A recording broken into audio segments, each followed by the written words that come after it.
L'inspiration, c'est quelque chose qui se travaille et en fait, il y a toute une partie qui peut être négligée par les créateurs de contenu qui va être la veille.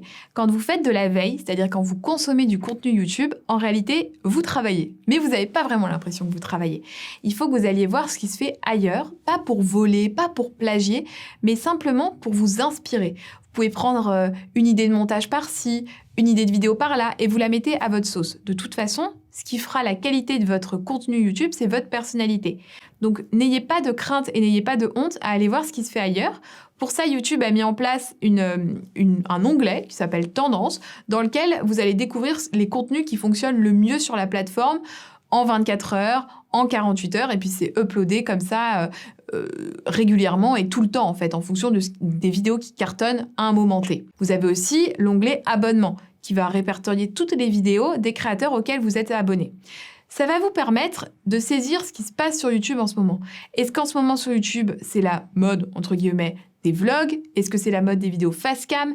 Est-ce qu'on est dans une période de l'année qui va être plus propice à un certain type de vidéo? Et si votre chaîne n'a pas encore beaucoup d'abonnés et que vous n'arrivez pas vraiment à émerger sur la plateforme, vous pouvez aussi vous calquer sur les temps forts de l'année.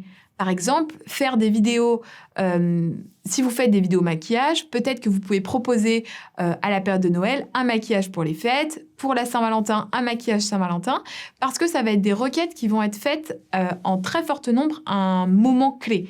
Juste avant Noël, beaucoup de gens vont chercher une idée de maquillage pour les fêtes. Et donc, votre vidéo aura plus de chances d'être mise en avant qu'un maquillage lambda à ce moment-là.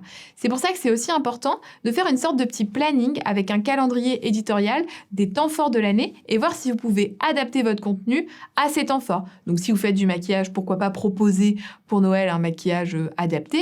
Si vous faites des recettes, une bûche de Noël ou alors une galette des rois au moment de la galette des rois, des crêpes au moment de la Chandeleur.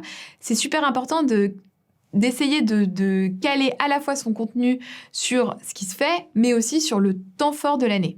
Vous pouvez aussi vous inspirer de ce qui se fait à l'étranger. Il y a énormément de gens qui se sont calqués sur ce que font les Américains parce que les Américains ont un temps d'avance sur nous sur YouTube. La plupart des contenus ont 1 an, voire 2 ans d'avance. Le vlog, ça a été très populaire en France à partir de... il y a 2 ans, je pense, 2019-2020, mais ça faisait des années que c'était super populaire aux États-Unis. Et donc, les personnes qui avaient compris ça et qui ont commencé le vlog très tôt ont été hyper mis en avant par YouTube quand ça a popé sur YouTube en France, puisque ça faisait un moment qu'ils faisaient ça. Donc, soyez précurseurs. Et vous pouvez être précurseur en vous calquant sur ce qui se fait et ce qui marche bien à l'étranger pour ensuite le faire en France. Au-delà de l'inspiration, il faut trouver votre style. C'est ce que je vous disais au début. Ce qui va fonctionner, c'est vous et c'est ce que vous êtes à l'intérieur. N'essayez pas de calquer une personnalité puisque de toute façon, ça existe déjà.